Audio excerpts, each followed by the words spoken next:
안녕하세요. 고전 문법의 끝이죠. 세종, 어제, 훈민정음. 요거를 좀 최대한 분석하면서 우리가 수업을 해보도록 하겠습니다. 세종, 어제, 훈민정음입니다.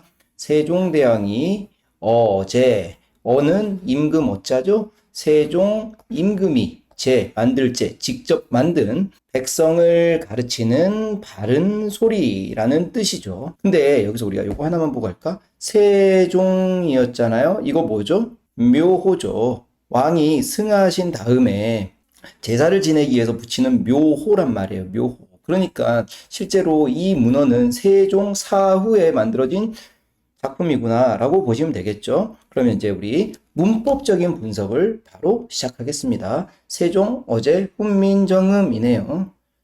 필요한 것들은 좀 최대한 얘기해 볼게요. 처음에 생종, 엉, 쟁, 훈, 민, 정 이렇게 돼 있네요. 자, 이걸 우리가 뭐라고 하냐면 여기 한자를 써놨죠. 한자를 써놓고 옆에 이제 뭐냐면 한글로 음을 붙여놨습니다. 이게 이제 뭐냐면 한자 음 표기의 방식이에요.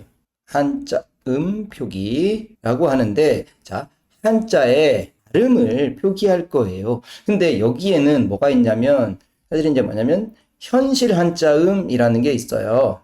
현실 한자음을 표기할 수 있죠. 이거는 뭐냐? 실제 조선에서 어떻게 발음하고 있는가? 실제 이제 뭐 중국의 발음하고 조선의 발음은 조금 달랐겠죠.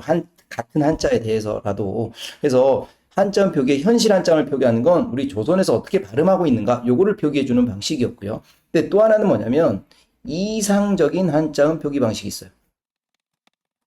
이 이상적인 한자음 표기예요. 그러니까 뭐냐면 세종대왕이 생각하기에 가장 바람직한 한자의 음을 표기하는 방식인데요. 여기에는 두 가지 정도를 생각해 볼 수 있습니다. 물론 하나 더 있긴 한데요. 두 가지만 얘기할게요. 첫 번째는 뭐냐면 실제 중국의 발음에 가깝도록 표기하겠대요. 원래 이 한자는 중국에서 이렇게 발음하는데 왜 중국에서 가져온 이 한자의 발음이 조선에서는 이렇게 발음해야 되는가? 라는 문제의식이었을 수 있죠. 실제 중국의 발음을 표기해 주려는 방식이에요. 또 하나는 뭐냐면 가장 이상적으로 생각한 건요. 초성, 중성, 종성을 모두 갖추도록 하는 표기 방식이에요. 그래서 실제 중국의 발음에 가깝게 표기해야 된다. 초성, 중성, 종성을 모두 갖춰서 표기해야 된다. 이게 이제 뭐냐? 킹 세종이 생각한 이상적인 한자음 표기 방식이었고요. 이런 이상적인 한자음을 표기하는 방식을 우리가 뭐라고 하냐면 동국정운식 한자음 표기다라고 얘기를 합니다. 동국정운이라는 책에서 밝힌 스타일로 한자의 음을 표기하자. 그러면 이 동국정운식 한자음 표기는 뭐다? 실제 중국의 발음에 가깝게 표기하겠다. 초성, 중성, 종성을 모두 갖춰서 표기하겠다. 라는 거거든요. 그러면 이제 이 한자음 표기의 방식에 대해서 이렇게 가볼까요? 실제로 이제 여기 봤더니 쉥, 종, 엉, 쟁, 뭐 이렇게 돼 있네요. 근데 원래 이거 무슨 글자인가요? 세상 세자잖아요. 세상 세자. 근데 세상 세자를 표기하려다 보니까 뭐야? 초성, 중성, 종성을 모두 갖춰야 되겠는 거죠. 그래서 여기에 이제 뭘 넣느냐? 요 동그라미를 넣어준 거예요. 이걸 우리가 뭐라고 하냐면 형식 종성이라고 합니다. 실제로 발음하진 않아요. 우리 이런 거잖아요. 아, 이, 유라고 했지만 여기에서 요거 이응 아니죠. 자음 이응 아니잖아요. 이거는 그냥 뭐냐면 형식적으로 붙여놓은 동그라미에 해당하죠. 그래서 이거는 형식 초성이라고 얘기를 할 텐데 이 생이라고 써있는 여기에 이응 이거는 뭐냐면 형식 종성이에요. 그래서 발음에는 관여하지 않습니다. 그래서 얘를 생종엉쟁 이렇게 읽는 게 아니라 얘는 생이라고 써있는 것 같지만 우리는 쉐라고 읽어줄 건데요. 이거는 뭐냐? 실제로 발음하는 종이죠. 실제로 발음하는 받침, 이응에 들어가는 자음, 이거는 뭐냐? 형식 종성이 아니라 여기 꼭지 달려있죠? 옛 이응을 표기해 주는 거야.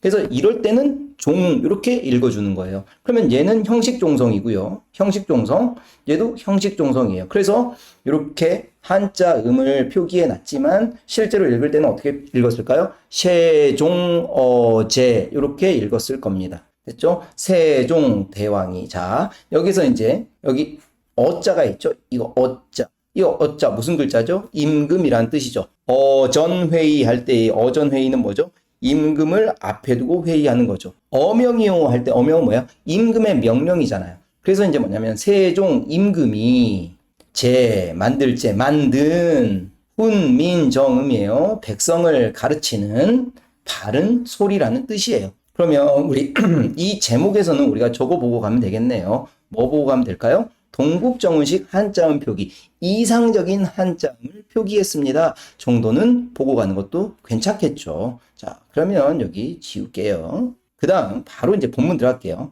나랏 말쌈이 띄웅기게 달아라고 얘기를 했네. 우리 고전 문법을 할 때 대원칙 중에 하나는 뭐냐면 현대어와 어절 단위로 비교해 주는 겁니다. 자, 이 나랏 여기가 어떻게 돼 있어요? 나라의로 되어 있죠.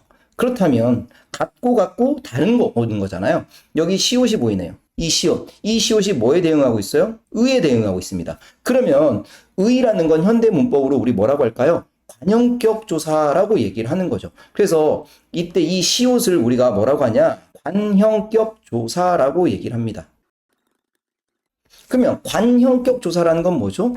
체언 뒤에 붙어서 관형할 수 있도록 만들어주는 조사잖아요. 우리 국어 문법 중에 관형이라는 말은 무슨 말이죠? 또 다른 체언이라는 말이 어렵다면 또 다른 명사를 수식해준다라고 얘기를 하는 거죠. 지금 보면 뭐냐면 나하고 있고요. 나라는 명사가 있고요. 여기서 나는 대명사네요. 나라는 대명사가 있고 뒤에 옷이라는 명사가 있습니다. 그러면 여기에 어떤 조사를 붙여주면 이 둘이 어울릴 수 있게 되느냐라고 한다면 여기에는 의라는 조사를 붙여주는 거죠. 이게 이제 뭐예요? 체언과 어울리게 해주는 조사다.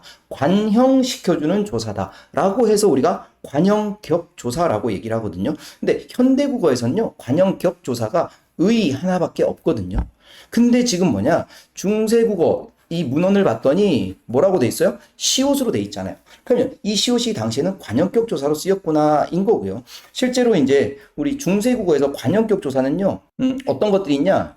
의가 있습니다. 그리고 이 의에 대응하는 양성모음 형태인 애가 있고요. 그리고 시옷이 있었습니다. 의와 애에 대해서는 조금 이따 다시 이야기할게요. 그럼 이 시옷은, 관형격 조사 시옷은 언제 썼느냐? 무정체언, 말이 어려우면 무정명사 또는 존칭에 유정체언에 시옷을 붙여서 썼습니다. 자, 그러면 무정체언이란 건 뭘까요?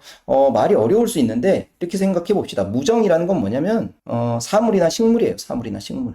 어떤 개념, 인간과 동물이 아닌 것. 그러면 유정체언에서 유정은 뭐냐? 사람이나 동물, 뭐 신적인 존재도 당연히 유정이라고 얘기를 할 수 있어요. 그러면 자, 시옷은 언제 썼다고요? 무정명사예요. 그럼 여기 나라라는 건 뭐죠? 나라라는 건 무정명사잖아요. 그래서 여기에다가 시옷을 딱 집어넣고 해석하면 나라의 이렇게 해석할 수 있다예요. 자, 그러면 존칭의 유정체언이에요. 높임의 대상. 우리 뭐 할까요? 님금 할까요? 님금. 당시엔 님금이라고 썼으니까요. 임금님의라고 하려면 여기에다가 이렇게 시옷을 써줬다라는 거죠. 한자로 쓴다면 대왕 해놓고 여기에다가 시옷 이렇게 넣어가지고 대왕의 이런 식으로. 뭐 공자 해볼까요? 공자 해놓고 시옷 이렇게 해서 공자의 이렇게 해석할 수 있다라는 거죠. 이게 이제 뭐냐면 관형격 조사로서 시옷이 쓰이는 환경이었습니다. 여기에서 그러면 이것도 얘기를 해볼 수 있겠네요. 의와 애는 언제 쓰입니까? 라는 거죠. 그러면 시옷이 쓰이는 환경이 아닌 경우에 의나 애, 그냥 애, 아이, 애 이렇게 읽어도 되겠죠. 요때 쓰는 거예요. 그러면 무정체언이 아니고 존칭의 유정체언이 아닌 환경이라고 한다면 뭐냐면 우리가 이렇게 쓰면 돼요. 형칭의 유정체언, 그냥 유정명사라고 할까요? 형칭의 유정명사일 때 의나 애를 썼는데요. 이 의나 애는 또 구분됐겠죠. 구분됐을 거란 말이죠. 그럼 어떻게 구분해서 썼느냐? 평칭의 유정명사고요. 앞말이 음성모음이면 의, 앞말이 양성모음이면 애 이런 걸 썼단 말이죠. 자, 그러면 우리가 새로운 개념이 또 나오네요. 양성모음과 음성모음의 개념도 얘기를 해볼게요. 양성모음이라는 건 뭐냐? 상대적으로 밝고 경쾌하고 작은 느낌을 주는 거고요. 음성모음은 뭐냐? 상대적으로 크고 어둡고 무거운 느낌을 주는 모음을 음성모음이라고 합니다. 그럼 양성모음은 뭐냐? 아와 오 계열, 그리고 이제 뭐 당시에 쓰였던 아래 아, 이거 아래 아라고 하잖아요. 이런 것들이 양성모음의 계열이에요. 그렇다면 음성모음은요? 짝지어서 우, 으 이런 것들을 음성 모음 계열이라고 얘기를 합니다. 그러면 뭐 이런 것들 양성 모음이겠죠. 양성 모음이겠죠. 양성 모음인 거예요. 그러면 의 음성 모음이고요. 워 음성 모음이고요. 어이 에 이런 것들이 음성 모음이라고 얘기를 해볼 수 있습니다. 우리가 요거는 기억하면 되겠죠? 얘들이 양성 모음, 얘들이 음성 모음 이렇게 얘기를 해주면 되겠죠. 자, 그렇다면 개념을 하나만 더 얘기하고 다시 저기 관형격 조사 넘어갈게요. 중세국어에서는요, 이 양성 모음과 음성 모음을 철저하게 구분했었고요. 이때 나오는 개념 중에 하나가 뭐냐? 모음 조화라는 거예요. 우리 현대국어에는 이 모음 조화가 좀 흔적이 남아있거든요. 먹다라는 단어 뒤에는 명령형 어미가 이렇게 오죠. 여기가 음성 모음 형태이기 때문에 음성 모음 형태의 어라는 어미가 왔고요. 막다라는 양성 모음 형태의 간이 오면 양성 모음 형태의 어미가 결합하는 방식이에요. 이게 이제 현대국어에 남아있는 모음조의 흔적입니다. 일부 용언이 활용할 때 흔적이 좀 남아있다 이렇게 얘기를 하는데요. 자, 그러면 중세국어 시기에는 어땠느냐? 이 모음 조화가요 철저하게 지켜졌습니다. 그러면 모음 조화는 뭐냐? 양성과 음성 모음이 적절하게 섞여 있다 이게 아니라요. 양성 모음은 양성 모음끼리만 어울리려고 하고 음성 모음은 음성 모음끼리만 어울리려고 하는 걸 우리가 모음 조화라고 얘기를 한단 말이에요. 당시에는 철저하게 활용됐어요. 그래서 조사나 어미 같은 게 양성 모음 형태의 조사도 있고 음성 모음 형태의 조사도 따로따로 마련이 돼 있었습니다. 그래서 우리 현대국어에 보조사 는이 있죠. 중세 때는요. 는에 대응하는 난이라는 보조사가 있었어요. 은, 안. 목적격 조사 을, 알. 목적격 조사 를, 랄. 자, 으로와 아로. 요런 식으로. 뭐 어이, 애와 아이, 애. 요런 식으로. 모음조화가 철저하다 보니까 이렇게 모음조화를 지키기 위해서 수없이 많은 조사들의 이 형태들이 존재했었단 말이야. 이게 이제 우리가 모음조화라고 얘기를 할 수 있는데, 자, 중세국어는 철저했다. 그러면 이제 여기로 끌고 온다면 관형격 조사에서도 음성 모음 형태인 의, 양성 모음 형태인 에 이런 것들이 있었다. 자, 그러면 평칭의 유적명사 뒤에 의나 에를 쓰더라. 그럼 평칭의 유적명사 예를 들어 볼까요? 사슴이에요. 사슴. 뒤에는 뭘 썼느냐? 이렇게 썼습니다. 에를 붙였습니다. 양성 형태예요. 그래서 이제 이거는 당시에 이제 뭐야? 이어 적기 하면서 이렇게 표기가 됐습니다. 터틀이란 뜻이에요. 평칭의 유적명사죠. 높이지 않겠죠. 이렇게 의를 쓰고요. 이어적기에서 이렇게 표기를 했더라라는 거예요. 여기까지 아시겠죠? 지금 이제 뭐냐면 나랏에서 이 관형격 조사 시옷을 하나 얘기하기 위해서 지금 또 많은 것들을 얘기를 했습니다. 무적명사, 유적명사, 존칭과 평칭, 그리고 이제 뭐였어요? 모음조화까지 함께 얘기를 했습니다. 지금 이제 우리 그중 수없이 많은 어절 중에 어절 하나 했습니다. 아직 한참 남았겠죠. 자, 그리고 나서 나라의, 자, 말쌈이 이런 식으로 읽어줬더니 해석이 이제 뭐예요? 말이 이렇게 해석이 되어 있죠. 자, 우리는 항상 뭐냐, 이렇게 1대1로 대응시켜서 볼 거라는 거죠. 그러면 지금 우리 당시에는 뭐예요? 말쌈이라는 이 단어가 뭐에 대응돼요?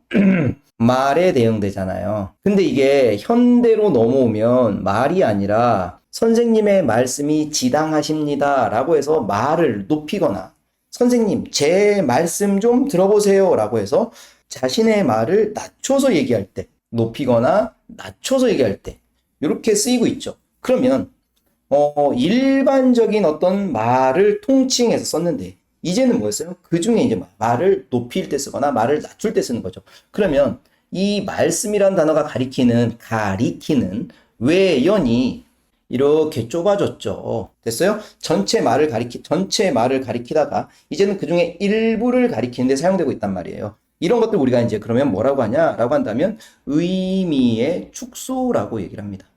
자, 여기서 여기로 오는 과정에서 외연, 가리키는 외연이 줄어들었습니다. 그래서 의미의 축소, 이거를 얘기해 볼 수 있습니다.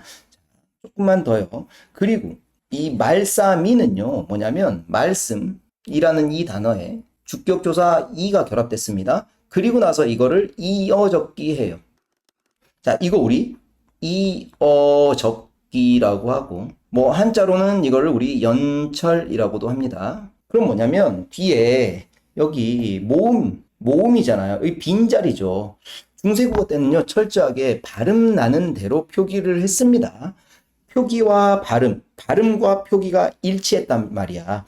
철저하게 표금주의 방식이었거든요. 그래서 이제 뭐냐면 요 미음이 여기로 넘어가서 발음납니다. 말씀이 이렇게 발음나고 표기를 말씀이라고 표기해 주는 거예요.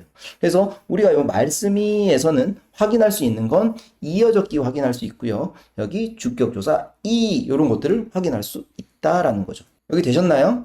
균기에 달아라고 했어요. 중국과래요. 그러면 일단 우리가 요거부터 보면 좋겠네요. 어디에. 지금은 우리가 조사에는 언제 쓰나요? 집에 간다. 이럴 때 쓰죠. 그죠? 그래서 지금은 이 조사에가 장소와 관련될 때, 뭐 처소 부사격 조사라고 하는데요. 장소와 관련될 때 주로 쓰는데요. 근데 이 에는 뭐에 대응하나요? 과에 대응한대요. 이거는 과와 똑같은 거였습니다. 과의 의미로 봐야죠. 그러면 현대국어에서 우리는 과는 뭐냐? 부사격 조사예요. 근데 이게 무슨 의미를 갖죠? 중국과 다르다라는 비교의 의미를 갖게 되죠. 그래서 이 애를 우리가 비교의 의미를 갖는 비교 부사격 조사 이렇게 얘기를 합니다. 그리고 또 하나 둔기계에서 요 디랴디오디오듀 이런 거 보이죠? 우리 디랴 뎌 듀 또 티랴 텨 이런 거 보이면 뭐 떠올리는 건가요? 국의 음화 떠올리는 거죠. 디귿과 이가 만났을 때 발음을 편하게 하기 위해서 국의 음화가 일어나서 지읒과 이로 발음나고 티읒과 이가 결합했을 때 발음을 편하게 하기 위해서 티로 발음나는 거. 이게 국의 음화잖아요. 그러면 디랴디오디오듀 티랴튜튜튜 형태가 보인다라는 건 뭘까요? 국의 음화가 일어나지 않았다라는 이야기예요. 다시요. 우리는 지금 중세국어는요. 철저하게 뭘 기준으로? 당시의 문법적인 걸 기준으로 얘기를 할게요. 그러면 이 둥 이런 것들 보면 우리가 뭘 어떻게 얘기를 해야 돼요? not yet이에요. not yet. 아직 국의 음화가 나타나지 않았어 라고 얘기를 하는 거예요. 그럼 여기 국의 음화 관련해서 조금만 더 들어가 볼까요? 우리 현대국어에서 국의 음화는 왜 일어날까요? 디귿하고 이는 발음할 때 혀의 위치가 달라집니다. 디귿을 발음하려면요, 혀 끝이 윗 잇몸 쪽에 와야 되고요. 이를 발음할 때는 혀 끝이 센 입천장 쪽에 가야 돼요. 그래서 혀가 왔다 갔다 발음하기 까다롭다라고 얘기를 합니다. 그래서 국의 음인 지읒하고 이로 발음 나면 혀의 위치가 같은 곳에서 발음이 나기 때문에 발음이 수월해져요. 이게 현대국어의 국의 음화인데요. 그러면 이때는 국의 음화가 나타나지 않았다라고 하는데요. 당시에 뭐냐면 지읒하고 치읒은 국의 음이 아니었습니다. 우리 자음의 제자 원리에서 기본 글자, 기역, 니은, 미음, 시옷, 이응, 기본 글자를 만들죠. 그리고 이 시옷을 우리가 치음이라고 하죠. 기본 글자에 획을 하나씩 더함으로써 뭐 할까요? 소리의 세기가 세짐을 나타내죠. 그러면 시옷에 가획해서 지읒이 되고요. 여기에 가획을 한 번 더 해서 치읒이 됩니다. 자, 그 말인즉슨 뭐냐면 지읒하고 치읒이 치음이었어요. 치음. 그러니까 당시에 지읒하고 치읒은 국의 음이 아니었다고요. 그래서 당시에는 뭐냐면 국의 음화가 일어날 이유가 전혀 없었다라는 거죠. 그랬던 이 국의 음화가 현대국어에는 활발하게 일어나죠. 그 말은 결국 무슨 말이야? 이 중간에 과도기적인 시기였던 근대국어 시기에는 국의 음화가 나타나기 시작했어 라고 얘기를 해주면 됩니다. 그러면 거꾸로 다시 중세국어 시기에는 아직 국의 음화가 나타나지 않았어 라고 얘기를 하는 거야. 그래서 흉귀에 여기 어이애가 아니라 어이애로 썼죠? 아이애가 아니라 어이애로 쓴 건 뭘까요? 듀 음성이고요. 퀵 음성 형태이기 때문에 음성 모음 형태가 온 거예요. 자, 그러면 우리 세종어제 훈민정음을 분석할 때요. 자, 디폴트 값이 있습니다. 디폴트 값. 뭐냐? 모음 조화 철저하게 지켜졌어요. 그리고 또 디폴트 값은 뭐냐? 이어적기 되어 있습니다. 그래서 뭐 이어적기, 모음 조화 이거는 그냥 무조건 지켰구나. 이렇게 따라가 주시면 될 것 같아요. 그래서 듀 국의 음화 안 일어났다. 그리고 여기서 N은 비교 부사격 조사다. 이렇게 따라가면 되겠죠. 자, 그 다음에 듀기계 달아라고 했는데 얘가 이제 또 현대어로 대응시켰더니 얘는 뭐죠? 달라 이렇게 대응하고 있죠. 그러면 달아와 달라 여기를 또 우리는 비교를 해주면 되겠죠. 그러면 이와 관련돼서는 조금 더 막 깊게 들어갈 수 있는데요. 우리 요 정도만 확인합시다. 리을 이응형 활용이에요. 리을 이응형으로 활용했습니다. 근데 이제 현대국어에서는 다르다에 어미 아가 결합했더니 달라가 되죠. 현대에서는 리을 리을형 활용을 합니다. 요 정도 해줘도 충분할 것 같아요. 됐나요? 참고로, 그러니까 요 정도 해줘도 충분한데 조금만 더 해봅시다. 선생님, 그러면 이거 이거 뭐 끊어적기 아닌가요? 얘기해 볼 수 있어요. 이거 이어적기 하려면 달아 이렇게 해야 되는 거 아닌가요? 얘기해 볼 수 있겠지만 요거 같은 경우에는요, 뭐냐면 여기에서 요 이응이 현대국어랑 달라요. 이 이응이 형식적으로 붙여놓은 동그라미가 아니라 실제 발음값이 있었다라고 얘기를 한다고요. 이 녀석이 음가가 있었답니다. 그러면 어떻게 발음했는데요? 발음해주세요 라고 하면 저도 할 줄 몰라요. 현대 없는 발음이니까요. 그래서 이게 이제 뭐 후두, 유성, 마찰음이라는 음가가 있었다. 그러니까 얘가 음가가 있다 보니까 얘를 여기로 넘겨서 발음할 수도 없고 넘겨서 표기할 수도 없었던 거예요. 그래서 이거를 끊어적기라고 얘기해서는 안 된다라는 건데요. 일부 몇몇 학교의 선생님들은 그냥 이거를 끊어적기로 설명하시는 선생님들도 간혹 있어요. 그러면 우리는 뭐죠? 학교 선생님 견해를 따르면 됩니다. 네, 여기에서는 우리가 리을 이응형 활용이에요. 여기까지만 해도 됩니다. 그리고 나서 여기서 요 정도. 여기서 달아에서 이응은 음가가 있었습니다. 여기까지만 알고 가도 개꿀일 수 있죠. 지금 이제 뭐예요? 요 한 줄 했네요. 그래서 요거 확인하면 되죠. 관형격 조사 시옷, 말씀, 음이 축소된 단어, 흉, 구개음화 안 일어났고, 이거는 리을 이응형 활용 요 정도만 핵심적으로 따라가도 되겠어요. 그래서 나라의 말이 중국과 달라. 그래서 문장와로 이거 문장으로 읽지 않죠? 이거 뭐예요? 형식 정성이거든요. 문자와로가 또 이렇게 나오고 있네요. 문자와는 문자와 이렇게 되고 있죠. 자, 그러면 문자와 함께 통하지 않는다. 뭐 이런 얘기예요. 그래서 얘는 뭐뭐와 함께라고 해서 얘도 이제 부사격 조사인데요. 문자와 함께는 통하지 않는다라고 해서 이걸 뭐라고 하냐? 공동 부사격 조사라고 합니다. 그냥 부사격 조사예요. 게다가 공동 부사격 조사입니다까지 알고 가면 그냥 들어보고 가면 괜찮아요. 자, 문자로는 서르 이게 이제 뭐냐면 현대로 오면서 서로로 됐구나. 모양이 달라졌구나. 합시다. 물론 이게 서르가 서로로 바뀌는 요 과정에 대해서도 또 많은 문법적인 것들을 얘기를 할 수 있는데요. 너무 깊어지니까요. 서로구나 이렇게 합시다. 사마띠는 별표해 주세요. 자, 얘는 원래 사맞다라는 단어예요. 받침을 치읓으로 가지고 있는 단어예요. 거기에 어미 D가 결합했고요. 이 어미 D를 보면 우리는 뭐 확인하면 되나요? 아직 구개음화가 안 일어났습니다. 라는 걸 따라가면 되는데, 근데 이제 여기서 특이한 게 요거 하나가 있습니다. 요거. 받침이 치읓인데요. 받침이 시옷이에요. 왜 그럴까요? 원래 이제 이 단어는 뭐 치읓이에요. 왜냐면 수없이 많은 단어에서 사마찰 뭐 요런 흔적들이 보이기 때문에 원래는 받침이 치읓이구나 라는 거는 알 수 있습니다. 그래서 치읓인데 시옷으로 썼대요. 이게 뭐 때문이냐? 앞에서 제가 잠깐 언급했었는데요. 자, 이어적기 하면서 제가 언급했던 게 있었죠. 발음 나는 대로 표기한다. 그러면 우리 이때 이제 뭐가 있냐? 팔종성 가족용이라는 게 있어요. 세종대왕은 이렇게 말씀하셨습니다. 8개의 종성, 받침만으로 가능하다. 충분히 쓰는 게. 그래서 8개의 종성만으로 충분히 쓸 수 있다. 이렇게 얘기를 하셨는데, 임금이 이렇게 얘기하면 밑에서는, 이건 하나의 법칙이구나. 라고 받아들였을 거예요. 그래서 이제 우리가 이거를 팔종성법이라고도 얘기를 하는데요. 이게 무슨 말이냐? 받침에 쓸 수 있는 자음이 8개예요. 기역, 니은, 디귿, 리을, 미음, 비읍, 시옷, 예디응. 이렇게 8개의 받침, 8개의 자음을 받침에 쓸 수 있다. 사실은 8개의 받침을 8개의 자음을 받침에 쓰는 걸로 충분하다 였는데 8개만 표기합니다. 이 현대국어랑 비슷하죠. 현대국어에 뭐랑 비슷한가요? 음절의 끝소리 규칙하고 비슷하죠. 그러면 현대국어의 음절의 끝소리 규칙은 뭔가요? 우리가 받침에 발음할 수 있는 게 7개의 자음밖에 없다. 기역, 니은, 디귿, 리을, 미음, 비읍, 이응. 이렇게 7개의 자음만 받침에 발음할 수 있다. 이게 음절의 끝소리 규칙인데요. 중세국어여도 그랬나 보죠. 받침의 발음에 제약이 있었나 보죠.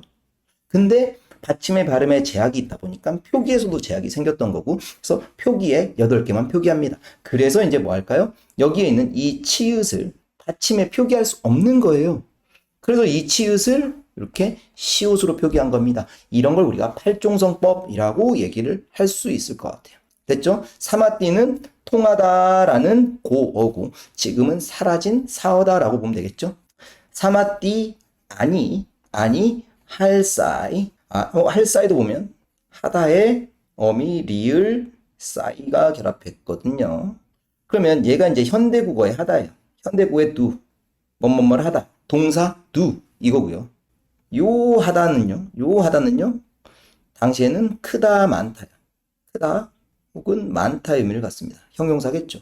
그래서 통하지 아니함으로 이렇게 얘는 뭐뭐임으로 라는 뜻이에요. 그래서 얘는 이제 뭐냐면 인과를 나타내죠. 원인과 결과, 원인임을 나타내주는 종속적 연결어이다라고 얘기를 해요. 됐죠? 여기도 다시 한번 볼게요. 나라의 말이 중국과는 달라서 문자와 서로 통하지 아니함으로 이렇게 가면 되겠네요. 사마띠는 중요하게 봐야죠. 팔종성법. 받침에 8개만 표기한다. 그래서 치읓을 시옷으로 표기했다.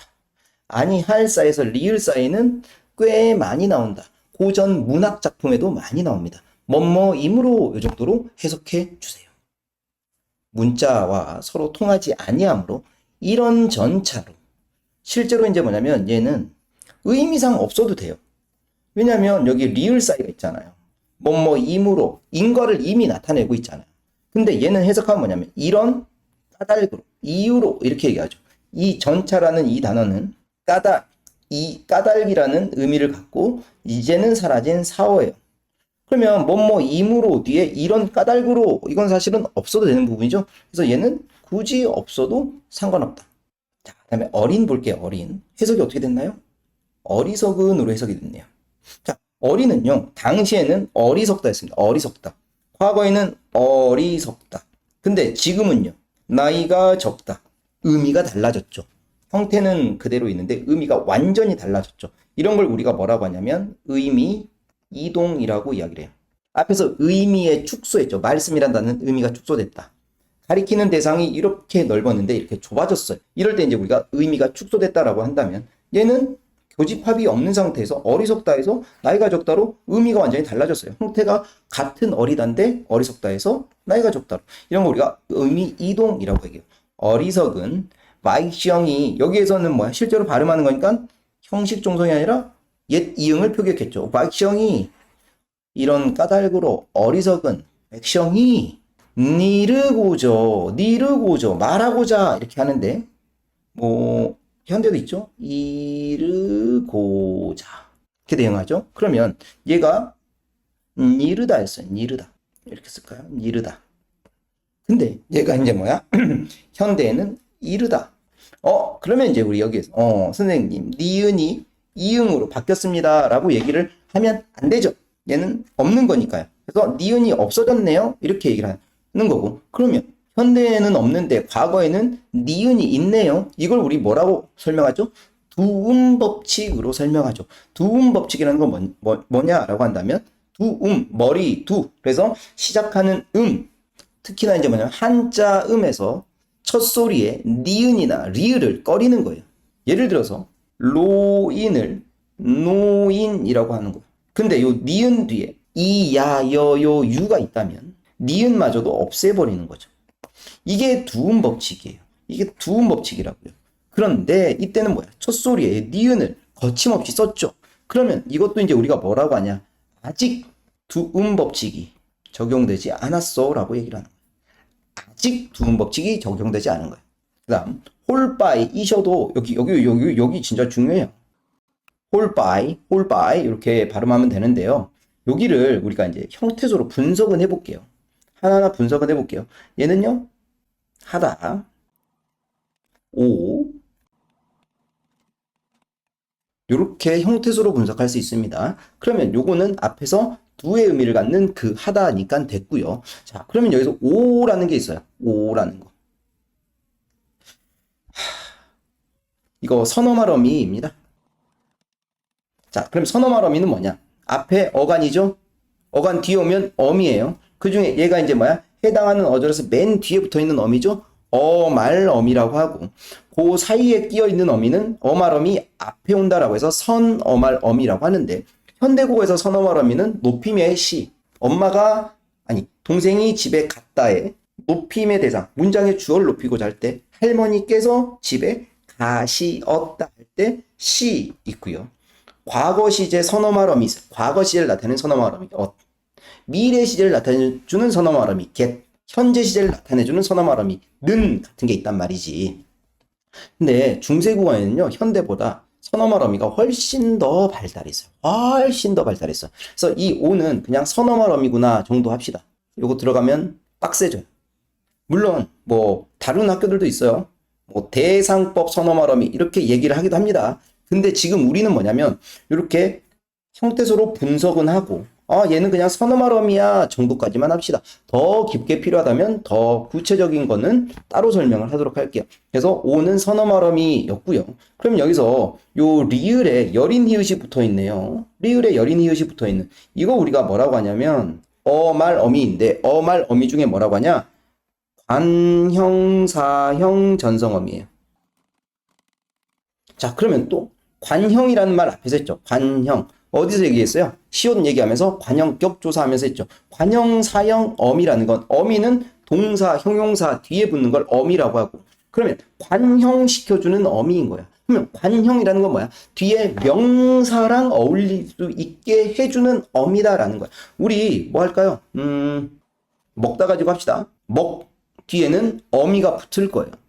그죠? 먹다, 먹고, 먹지, 먹으니, 먹어서, 먹어라, 먹으니까 이렇게 될 거라고요. 수없이 많은 어미가 붙을 수 있는데 뒤에 근데 뭐야? 명사와 어울리게 하려면 뭐 먹을까요? 빵 먹자, 빵. 그러면 이 먹다라는 단어가 빵과 어울리게 되려면 어떤 어미가 들어가야 돼요? 먹던 빵, 먹은 빵, 먹는 빵, 먹을 빵 이런 것들이 들어가면 빵과 어울릴 수 있게 되겠죠. 이게 뭐야? 빵과 어울리게 된다. 명사와 어울리게 한다. 관형시켜준다. 근데 얘네들은 어미다. 그래서 관형사형 전성어미다 라는 풀네임을 갖게 된 겁니다. 근데 현대고에서 요 을이랑 가깝겠다. 요 리을 히읗은 그냥 뭐 리을의 형태도 있어요. 갈, 곧 이럴 때 쓰는 것들처럼요. 그죠? 그러면 요 리을 뒤에 근데 뭐가 붙어 있나요? 여린 히읗이 붙어 있습니다. 그러면 이 여린 히읗이 하는 기능이 있겠죠. 이걸 우리가 뭐라고 하냐면 절음부호다라고 얘기를 해요. 절음부호는 뭐냐? 발음을 끊어서 하는 거야. 그래서 원래 받침에 리을이 들어가면 길게 발음할 수 있습니다.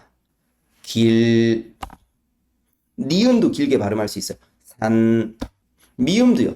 감 이렇게 해요. 근데 기역이나 비읍이나 뭐 시옷, 디귿 이런 것들은 길게 발음할 수 없어요.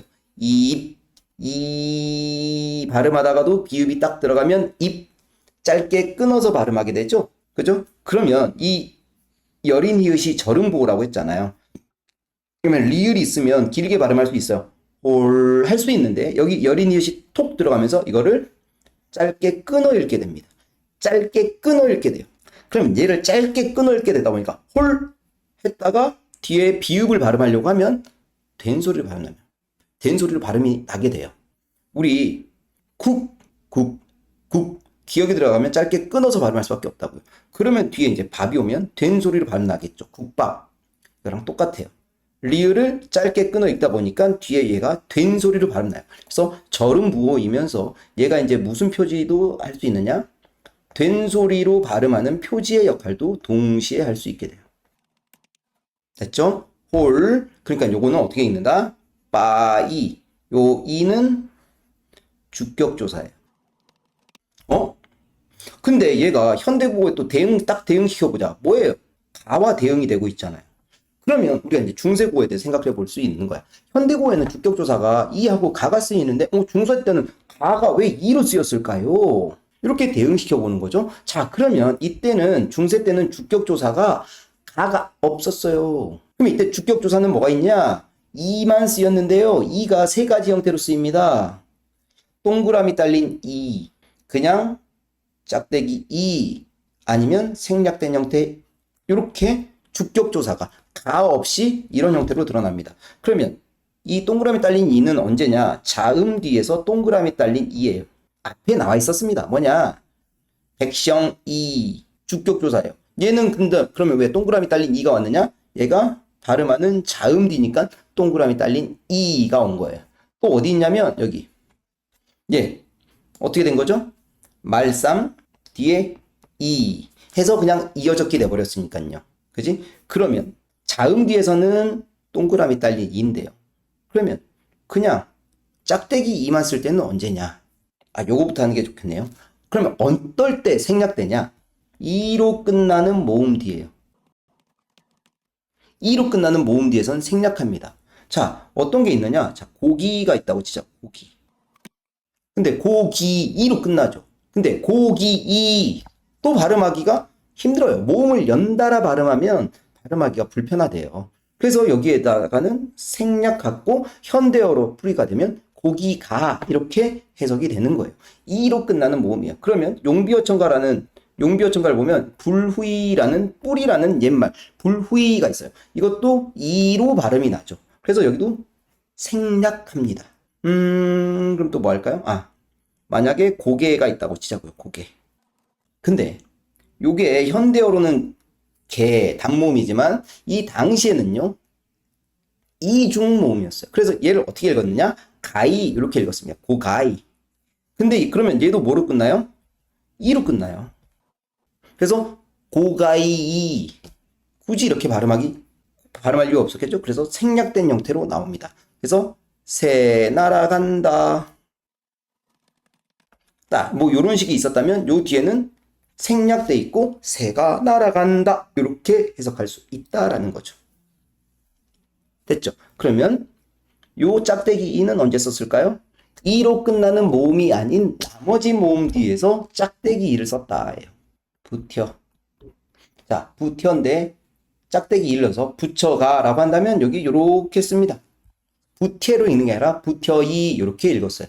공자 이 해서 공제가 아니라 공자이 이렇게 된다고요.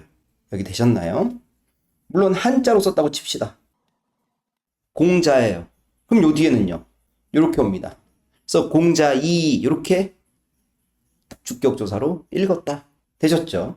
그러면 여기에서 짝대기 2인 주격조사 쓴 이유는 얘가 뭐야? 2로 끝나는 모음이 아닌 모음이 왔기 때문에 요 짝대기 2를 썼다. 그리고 홀배로 읽는 게 아니라 홀빠이 이렇게 읽는다. 왜 빠이로 읽죠? 여린 히읗 때문이죠. 되셨죠? 요 바는 여기에도 있는 바니까 얘는 그냥 의존 명사였습니다. 홀빠이 이셔도. 이셔도는 뭐냐? 이시다예요. 이시다에 어도가 결합했어요. 그래서 이시어도. 그래서 시가 입다의 과거형은 입다가 과거에는 이시다였습니다. 그래서 요 시가 뭐 주체 높임 선어 어미 시가 아니라 어간 이시다에 어도가 결합됐으니까 뭐 이어적기 이런 걸로도 쓸 이유가 없겠죠. 됐습니다. 그래서 니르고저에서 두음 법칙이 아직 안 일어났다. 홀바이셔서 오는 그냥 선어말 어미다. 여기서 이제 리을 여린 이읒은 관형사형 어미인데 요 여린 이읒이 절음부호의 기능을 하고 이거를 뚝 끊어 읽다 보니까 뒤에 기역, 디귿, 비읍, 시옷, 지읒이 오면 얘네들이 된 소리로 발음 나더라. 그리고 요 이는 주격조사 짝대기다. 주격조사 가가 쓰이지 않았다. 여기까지 확인해 볼 수 있는 부분일 거예요. 자, 그러면 마참나이 그러면 마침내 이거니까 과거랑 지금이랑 뭐 뜻에는 별 차이 없는데 형태가 조금 다르구나 해주면 되겠고. 제를 볼게요. 제를 봤더니 저의예요. 그럼 여기서 저는 누구를 가리킬까요? 앞에 나오는 어린 백성을 가리킬 거예요. 저의. 근데 요 제가 아니라 실제로 얘는 어떻게 발음할까요? 어떻게 된 걸까요? 저에 이가 결합했을 거예요. 근데 그러면 이 이는 의에 대응하잖아요. 의는 관형격 조사인데 앞에서 관형격 조사 얘기했는데 관형격 조사에 뭐가 있다고요? 의 시옷이 있다고 했는데 이는 뭐지? 그럼 얘는 그냥 되게 좀 특이한 관형격 조사구나. 이렇게만 따라가세요. 그래서 얘가 주의할 거. 주격 조사다. 이거 가지고 조심 함정 많이 파는데 주격 조사 아니라 관형격 조사다. 제 뜨들이에요. 요것도 좀 별표 할까요? 뜨들. 어유 특이하네요. 그죠? 현대국어랑 되게 좀 다르잖아요. 일단 뭐가 돼 있었겠어요? 얘는 비읍 디귿 이거예요. 그러면 일단 보이는 게 뭐예요? 디귿이 넘어갔으니까 이어졌기. 얘가 음성 모음이니까 음성 모음 형태의 목적격 조사. 그러면 일단 거의 디폴트 값이라고 했죠. 이어졌기와 모음 조화는 디폴트 값. 그럼 이제 여기서 우리가 보고 와야 될 건 요거죠. 이거요. 이걸 우리가 뭐라고 하냐면 일단 어두자음군이라고 얘기를 해요. 어두자음군에 대해서 얘기를 하려면 우리가 요것도 좀 해볼 필요가 있습니다. 세종대왕이 17개의 자음을 만들고요. 병서하기도 하고 연서하기도 했습니다. 병서라는 건 뭐냐? 만든 17개의 자음들을 옆으로 나란히 써가지고 더 많은 소리들을 표기할 수 있었어요. 그래서 나란히 쓰는 방식인데 병서에는 뭐냐? 각자병서라는 게 있습니다. 각자병서는요. 같은 글자를 나란히 쓰는 거야. 끄뜨뿌 쓰쯔 같은 거예요. 심지어 중세고에 뭐 니은 니은도 나타나고요. 뭐 이런 것들도 나타납니다. 이런 것들이 각자병서예요. 그럼 이거 어떻게 읽어요? 몰라요. 어떻게 읽어요? 모른다고요. 근데 병서에는 또 하나가 더 있는데요. 합용병서라는 게 있어요. 합용병서는요. 자, 각자병서는 같은 걸 나란히 쓴다고 했죠. 합용병서는요. 서로 다른 걸 나란히 쓰는 방식이에요. 그러면 이 합용병서에 또 세 가지가 있는데요. 시옷계 합용병서가 있고요. 비읍계 합용병서가 있고요. 자, 비읍 시옷계 합용병서가 있어요. 뭐가 이렇게 많아요? 네, 고전 문법은 많아요. 그러면 시옷계 합용병서는 뭐냐? 시옷으로 시작하는 겁니다. 시옷 기역, 뭐 시옷 디귿, 시옷 비읍 이런 것들이에요. 그러면 이 시옷계 합용병서는 뭐냐? 시옷으로 해서 이 시옷을 발음하는 게 아니라 뒤에 거를 된소리로 읽으세요 라고 알려주는 역할을 했대요. 그래서 이거는 끄로 읽었습니다. 그래서 이거 스굼 아니라 꿈 이렇게 발음했어요. 시옷 비읍 들어가는 거 이런 것들 빨대 아니라 욕하는 것 같네요. 뒤에 거를 된소리는 빨대 이렇게 됐을 거다라고 얘기를 하는 거죠. 근데 비읍계가 있습니다. 비읍계는요. 비읍을 발음해요. 뭐 이런 것들이 있다고 치자고요. 그러면 비읍 시옷 이거요. 부살 이렇게 발음했을 거다라고 추측합니다. 그러면 조에 쌀이 결합하니까 조부살 이러면서 이게 현대의 좁쌀 비읍의 흔적이 여기서 보인다라고 얘기할 수 있죠. 어디가? 비읍 디귿도 마찬가지였겠네요. 여기 있네요. 그죠? 그럼 이거는 어떻게 발음했을까? 부듯 이렇게 발음을 했을 거다라고 추측하죠. 비읍 시옷계는요. 비읍 시옷 디귿 이런 것들이 있어요. 뭐 비읍 시옷 기역도 있죠. 비읍 시옷 디귿은 여기 있네요. 비읍 시옷 디귿의 에. 그래서 무대 뭐 이렇게 발음했을 거예요. 그래서 이 플러스 대 해가지고 얘가 이제 현대어의 입대 접대 요런 식으로 흔적을 남기고 있다 이렇게 보시면 돼요. 자, 그러면 지금 어두자음군을 얘기하려다가 요 각자병서 합용병서를 얘기를 했잖아요. 그럼 뭐냐면 요 비읍 디귿 비읍계 합용병서를 초성자리에 썼죠.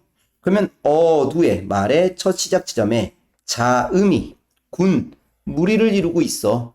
그래서 이거를 어두자음군이라고 얘기를 합니다. 현대국어에 쓰이지 않는 방식이죠. 현대국어에서 합용병서는 어디에 쓰이나요?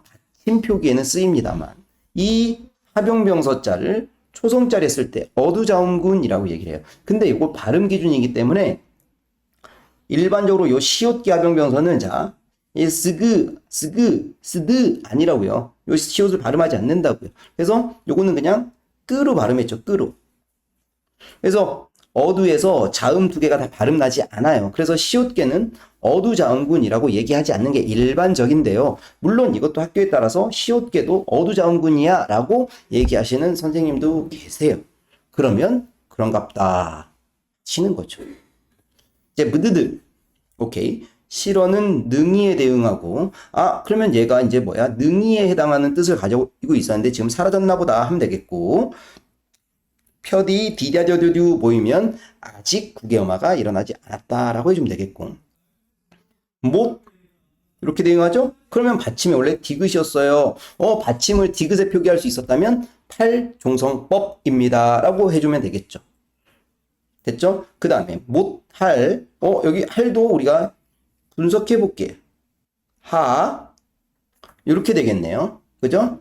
여기에는 서문어말 어미 오가 없네요. 그러면 요거 우리 뭐라고 한다고요? 관형사형 어미. 플레인 관형사형 전성어미. 그럼 요거는 아까 뭐라고 했죠? 절음부호. 짧게 끊어. 못할 하는 거야. 못할 이렇게 짧게 끊어 있다 보니 뒤에 게 기역, 디귿, 비읍 이런 것들이 오면 된 소리로 발음 났죠. 근데 이거는 된 소리 발음할 수 없죠. 그래서 여기서는 절음부호예요. 됐어? 못할 놈이 이렇게 읽어주시면 됩니다. 근데 만약에 여기 절음부호가 없었다면 어떻게 되냐? 만약에 없었다면 이렇게 있었다면 그냥 여기를 쭉 이어서 발음을 했겠죠. 그러면 이게 이제 뭐냐? 어떤 식으로 발음이 됐을 거냐? 할놈이 이렇게 발음이 됐을 거라고요. 유음화까지 일어나가지고. 근데 이러지 않죠? 팔 끊어주니까 팔 끊고 놈이 이렇게 읽을 수 있게 되는 거죠. 절음부호였습니다. 여기에서 이제 요 여린 히읗이 뒤에 거를 된소리로 발음하는 하게 하는 표지의 역할을 합니다. 하면 틀린 말이죠. 니은을 된소리로 발음할 수 없을 것 같아요. 못할. 자, 놈이 이것도 볼게요. 놈이는요. 놈 플러스 이에요. 이 놈이 뭐에 대응하고 있어요? 사람에 대응하고 있죠. 그러면 당시에 놈은요. 일반적인 사람을 가리켰습니다. 근데 지금 놈은 언제 쓰죠? 사람 중 남자. 그중에 남자를 낮잡는 말로 쓰죠. 그러면 뭐야? 가리키는 외연, 범위가 좁아졌죠. 그러면 이것도 이제 우리가 뭐라고 할까요? 의미 축소. 그러면 의미가 축소된 단어 지금 우리 확인할 수 있네요. 말씀과 놈. 그죠? 못할 사람이 하니라. 요 하다는 아까 뭐였죠? 실제로 뭐뭐 하다가 아니라 요 하다는 크다 많다. 그래서 마참나이 자기들의 뜻을 능히 펴지 못할 사람이 많더라예요. 여기까지 한 문장이었습니다. 세종어제 문장에 한 문장 같이 본 거예요. 시간은 꽤 길었네요. 이제 두 번째 문장 할게요. 두 번째 문장은 상대적으로 이런 문법적인 요소가 적어요. 그나마 다행인가? 자, 봅시다. 나이 이를 위하여 라고 했네요. 그죠? 나이 요거는 얘도 역시 마찬가지예요. 나이겠죠. 나 플러스 이예요. 그죠? 해석했더니 네 가죠. 그러면 요 이가 뭐겠어요? 주격조사예요. 근데 왜 짝대기 이가 썼죠? 모음 뒤인데 이로 끝나는 모음이 아니죠. 그러면 짝대기 이가 주격조사로 쓰이더라. 나이 이를 위하여. 여기는 하다 위자니까 얘는 뭐예요? 형식 종성일 거예요. 위하여 어여삐 너경. 어여삐 볼게요. 어여삐. 자, 해석했더니 뭐야? 가엾게. 불쌍히 이렇게 해석이 됐죠. 근데 현대국어에서 어여삐는 뭐죠? 예쁘게의 의미죠. 그죠? 뭐라고? 불쌍히에서 예쁘게. 그러면 의미가 겹치는 영역이 없죠? 이런 거 우리 뭐라고 한다고요? 의미 이동이요. 그러면 봐봐. 앞에서도 의미 이동이 일어난 단어가 있었네요. 뭐예요? 어린. 그죠? 불쌍하다, 아니, 어리석다에서 나이가 적다. 어여삐. 불쌍히에서 예쁘게. 의미 이동이다. 너기여. 얘는요, 그냥 여겨다. 이렇게만 하셔도 될 것 같아요. 어떤 학교에서 이거 두음 법칙이 안 일어났습니다. 이렇게 얘기를 하기도 해요. 그냥 그렇구나 합시다. 이를 위하여 불쌍히 여겨. 누구를 불쌍히 여기나요? 생략된 목적어. 놈이요 놈. 어린 백성이어서 새롭게 28짤알 마인가노니 였어요. 그럼 일단 스물 좀 봅시다. 스물. 얘는 현대어로 스물이죠. 그러면 이제 우리가 여기서 차이를 발견할게. 물이 물로 바뀌었네요. 우리는 이제 중세 시기를 기준으로 할 거니까. 자, 그러면 이 물은 물로 바뀌기 전이구나 예요. 이거 이제 우리가 뭐라고 하냐. 문법적인 용어로는 원순모음화라고 얘기를 해요. 원순모음이라는 건 뭐예요? 의 같은 거는 평순모음이에요. 근데 흔음인 미음에 의가 있다면 발음하기가 상대적으로 힘든가 봐요. 그래서 평순모음이 원순모음으로 바뀐 거예요. 이게 원순모음화야. 자, 순음에는 순음, 입술의 모양을 본뜬 순음에는 미음, 비읍, 피읍이 있거든요. 여기에 프가요. 현대로 오면서 푸로 바뀐 게 원순모음화예요. 그렇다면 우리는 이 스물을 보면 아직 원순모마가 일어나지 않았다. 이렇게 얘기를 하면 되겠죠. 스물, 원순모마가 아직 일어나지 않은 단어. 여드, 문법적으로 들어가면 할 얘기가 많아요. 팔중성법이라며요. 근데 왜 리을 비읍 썼나요? 그냥 그렇구나 하세요. 필요하다면 구체적으로 다시 나중에 설명해 드릴게요. 여드, 짤알. 여기 원래 글자 자자잖아요. 그럼 이것도 형식 종속. 그러면 여기 양성모음이니까 목적격 조사도 양성모음 형태가 왔죠? 그럼 이건 뭐예요? 모음조화. 모음조화는 디폴트일 거라고 했죠? 자, 그러면 이제 뭐냐? 우리 마인가노니 요거 따라가면 되겠네요. 이거는요, 볼게요. 또 형태소로 분석해 볼게요. 마인갈다, 맹갈다예요. 이게 이제 현대어의 흔적을 조금 남기고 있는데요. 맹글어줘 뭐 이런 말 쓰는데 저는 들어봤는데 여러분들도 들어봤나요? 맹글다 뭐 이런 표현을 좀 쓴다고요. 맹갈다 이거는 만들다의 옛 말이라고 보시면 돼요. 거기에 선어말어미 나 선어말어미 오 어말어미 니 이렇게 결합됐어요. 자, 우리 앞에서도 선어말어미 오 있었죠. 어디에 있었나요? 어디에 있었나요? 하올바이 이시오도에 있었어요. 그냥 얘는 그냥 선어말어미구나 이렇게 따라가십시다. 물론 여기에서 오랑 하울바이의 오가 하는 기능은 다른데요. 그냥 우리가 분석을 할 때 오를 쪼개는 낫지만 오의 어떤 문법적인 어떤 기능까지 따라가지는 않을게요. 지금은 그냥 선어말어미 오다 맹갈 라오니 이거고요. 얘는 이제 뭐냐면 현재 시제를 나타내는 선어말어미예요. 현대국어의 는이나 뭐 니은 같은 선어말어미가 하는 기능하고 똑같다라고 보시면 돼요. 얘가 이제 과거에는 나의 형태로 쓰였다. 근데 이제 또 뭐냐면 봐야 될 게 맹갈나오니인데요. 여기 리을의 문제예요. 여기 리을에. 여기 어간이 리을로 끝나는 단어예요. 리을로 끝나는 단어인데 니은으로 시작하는 어미랑 만났더니 얘가 어떻게 됐나요? 없어졌죠. 근데 얘는 현대국어도 똑같습니다. 현대국어에 만들다도 어때요? 만들다에 는이 결합했더니 니은으로 시작하는 어미가 왔더니 만드는이 됐죠. 됐어요? 그러면 용언이 활용되는 과정에서 리을이 탈락했습니다. 그러면 이거 역시도 뭐예요? 공통점이죠. 용언의 활용 과정에서 리을이 탈락했습니다. 정도까지도 기억해주면 개꿀일 거예요. 맹갈다의 나, 오, 니 이렇게 따라갑시다. 그래서 이거는 항상 현재 시제로 해석을 해줘야 되고 그래서 여기서 만드니 이렇게 해주는 거고요. 몇몇 학교에서 이거를 만들었으니 이렇게 해석해가지고 해석해서 오답을 만드는 경우들을 간간히 봤습니다. 자, 이거 만들었으니 어수로 해석하면 안 되겠죠? 만드니 이렇게 따라갑시다. 사람마다 사람들로 하이어 이거 해석했더니 하여금 이렇게 했네요. 자, 그러면 얘는 하이어는 사동 표현이구나 정도만 기억해줘도 괜찮아요. 시험 문제에서 막 디테일하게 물어보기 힘듭니다. 사동 표현이에요. 하이어. 수비니겨. 수비는 해볼게요. 수비. 오이 여기 요거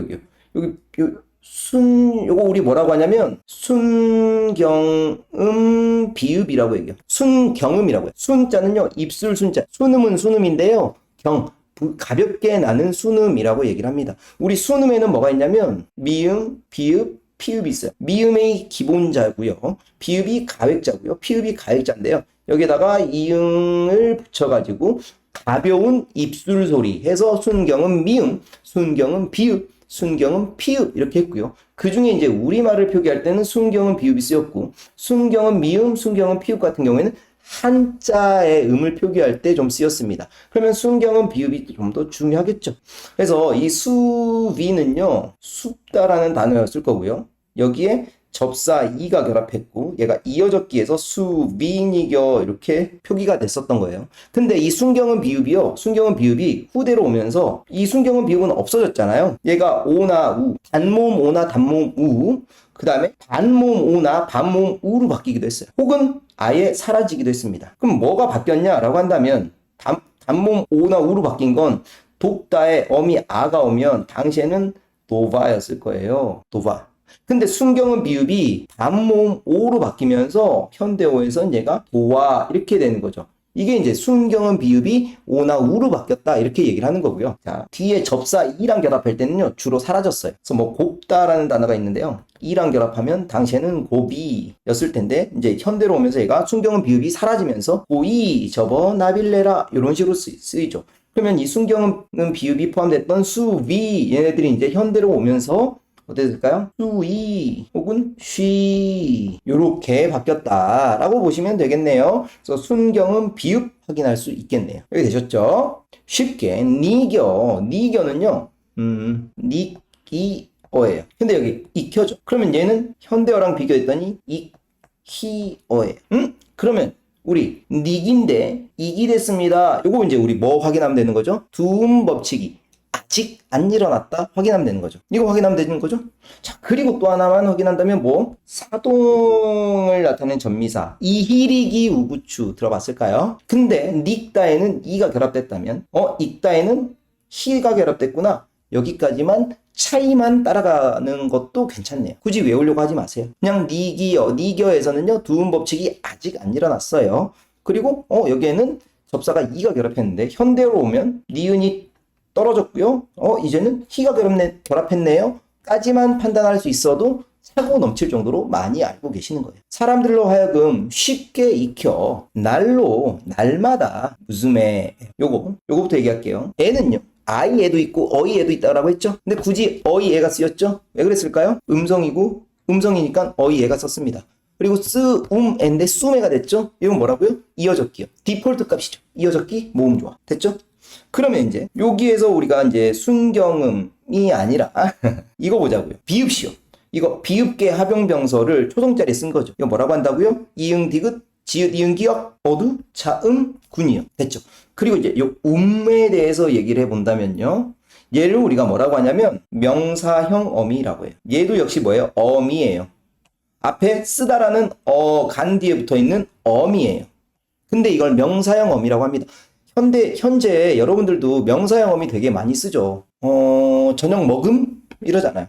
숙제함? 이때 쓰는 거죠. 이게 이제 명사형 어미예요. 그러면 당시의 명사형 어미에는 옴과 음이 쓰였다라고 합니다. 그럼 현대국어의 명사형 어미에는 뭐가 있나요? 음과 기가 있어요. 뭐 미음이나 음이나 기가 있다고요. 그러면 이때는 옴과 음이 있었습니다. 그러면 뭐야? 중세시기에는 명사형 어미 기가 없었네요.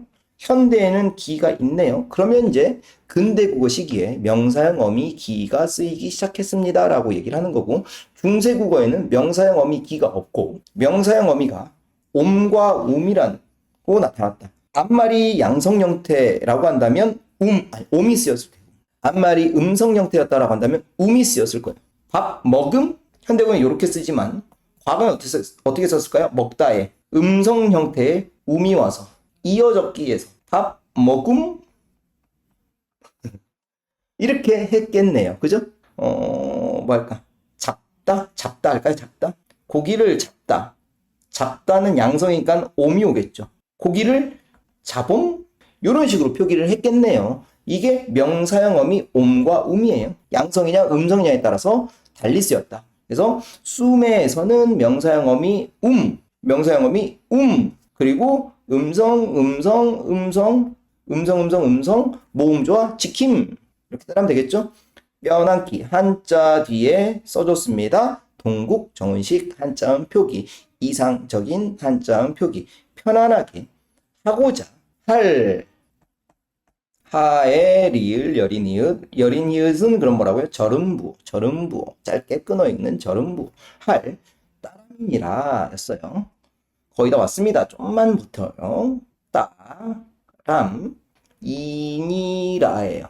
그러면 이니라는 뭐냐라고 한다면 서술격조사라고 하죠. 현대국어의 서술격조사에는 이다가 있죠. 그죠? 그리고 이다라고 해서 평서형 종결어미가 현대고에는 다가 쓰이죠. 근데 중세시기에는 평서형 종결어미로 라를 주로 썼습니다. 그래서 따름이다 이렇게 해석해 주시면 되고요. 그러면 여기 따름 이거 간다면 여기 이제 뭐예요? 시옷계 합용병서 보이죠? 시옷계 합용병서는 일반적으로 뭐라고 한다고요? 어두자음군으로는 보지 않는다라고 했죠. 그래서 시옷계 합용병서 보이고 이어적기 보이고 현대국어와 마찬가지로 서술격조사 이다 활용이 됐는데 현대국어에서는 평소형 종결어미로 주로 다를 쓰는데 이때는 평소형 종결어미로 주로 라를 썼습니다. 까지 간다면 대박이군요.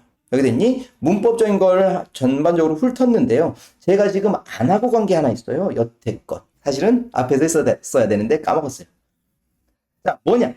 우리 여기 전체적으로 봤더니 글자에 점이 찍혀 있습니다. 여기는 지금 하나 찍혀 있죠. 어디 볼까요? 여기는 왜 여기 하나밖에 없나요? 여기는 2개 찍혀 있죠. 요거는 안 찍혀 있죠. 이런 것들이 그러면 이런 점들을 우리가 뭐라고 하냐면 방점이라고 해요. 방점. 곁방자를 써서 글자 곁에다가 찍는 점이에요. 그럼 방점을 왜 찍냐라는 거죠. 방점을 찍어서 뭘 나타내느냐? 말의 높낮이를 나타냅니다. 그러면 자, 현대국어로 와볼까요? 우리 현대국어에서는 의문은 뜻을 구별하는 최소의 단위죠. 뜻을 구별해주는 최소의 단위. 그래서 의문에는 분절 의문이 있고 비분절 의문이 있죠. 분절 의문은 뭐예요? 나눌 분, 마디, 절 해가지고 마디로 나눌 수 있어. 그래서 자음하고 모음이죠. 자음하고 모음이 달라지면 뜻이 달라지긴다라고 해서 운이라고 얘기를 했죠. 그러면 비분절 의문, 현대국어의 비분절 의문에는 뭐 있어요? 소리의 길이가 있었죠. 소리의 길이가 있었죠. 근데 중세국어에서는요, 소리의 길이가 비분절 의문으로 작용하진 않고요. 뭐냐? 소리의 높낮이에 따라서 뜻을 나타냈습니다. 말의 높낮이로 뜻을 구분했습니다. 말의 높낮이를 뭐라고 하냐? 성조라고요. 우리 중국어에 성조가 있죠? 우리 현대국어에는 우리가 성조가 없단 말이죠. 그죠? 근데 그러면 이 말의 높낮이, 성조가 있는데 뭐가 있느냐? 평성이라는 게 있어요. 낮은 소리예요. 점은 안 찍습니다. 점 안 찍어요. 거성이라는 게 있어요. 이거는 높게 나는 소리예요. 얘는 점을 하나 찍어요. 상성이라는 게 있습니다. 얘는요, 낮았다가 높아지는 소리예요. 얘는 2개를 찍습니다. 우리 학원 이름은 가리온 학원이거든요. 왼쪽에 찍을 거예요. 이렇게 볼까요? 그러면 얘는 어때요? 거성이에요. 높게 발음하고요. 낮았다가 높아지게 발음하고요. 얘는 낮게 발음합니다. 가리온. 발음 개 어렵죠. 발음이 어렵잖아요. 발음이 어려우면 어떻게 될까요? 사라지겠죠. 말의 높낮이가 뜻을 구별하는 기능을 하다가 중세국어 시기엔 이제 근대를 지나면서 성조가 사라집니다. 그러면 성조가 사라지면서 특히나 이 상성이요, 현대국어에 장음으로 흔적을 좀 남겨주더라. 여기까지 따라갈 수 있으면 대박입니다. 맨 첫 줄 볼까요? 나란 말 쌈이 요거 낮게 발음하겠죠. 요거 상성이네. 낮았다가 높아지겠네요. 그럼 이게 낮았다가 높아지는 거니까 당시에는 말 이렇게 발음했을 거라고요. 근데 얘가 후대로 오면서 뭐가 되죠? 장음이 된다고요. 그래서 지금 현대국어에서 우리가 힝 하는 말이 있고 지금 선생님이 하는 말이 있잖아요. 그래서 지금 사람들이 하는 말이 장음이구나 라는 흔적을 이 상성에서 볼 수 있죠. 학교에 따라서는요, 평성, 거성, 상성 해가지고 하나를 더 추가하기도 합니다. 뭘 추가하느냐? 입성이라는 걸 추가해서 설명을 하시기도 해요. 그럼 입성은 뭐냐? 짧게 끊어 읽는 소리예요. 자, 얘는 점을요, 안 찍기도 하고, 하나 찍기도 하고, 2개 찍기도 합니다. 목미. 그럼 이거랑 어떻게 구분해요? 짧게 끊어 읽는 소리 입성. 그러면 입성은 뭐냐? 얘네들은요, 받침이요, 기역이나 디귿이나 비읍이나 시옷이나 지읒 등이에요. 앞에서도 얘기했잖아요. 얘네들이라고 한다면 발음이 끊긴다고요. 모음으로 끝나거나 니은, 리을, 미음, 이응 등의 울림소리로 끝날 때는 길게 발음할 수 있습니다. 근데 받침이 이거면 짧게 끊어져요. 이 가능하다고요. 길게 발음하는 거 가능하다고요. 자, 근데 이를 길게 발음하다가 여기다가 비읍을 톡 넣어볼게요. 비읍을 톡 넣는 순간 이 끊기죠. 그래서 얘네들 받침이 이거면 그냥 얘네들은 짧게 닫히는 소리, 끊어 읽는 소리, 입성이라고 얘기를 해요. 점의 개수와 상관이 없습니다. 얘는 근데 이 입성은요, 학교에 따라서 다루기도 하고 안 다루기도 합니다. 그러면 기본적으로 알아야 될 건 뭘까요? 방점을 통해서 성조를 나타냈고요. 글자 왼쪽에 찍는 방점이 없으면 낮은 소리예요. 하나면 높은 소리, 거성이에요. 가, 2개 있으면 상성, 낮았다가 높아지는 소리예요. 가, 이렇게. 없으면 낮은 소리, 가, 이렇게 따라가면 되겠네요. 여기까지 되셨을까요? 오케이. 여기까지 우리가 세종, 어제, 훈민, 정음이라고 얘기를 해볼 수 있습니다. 끝.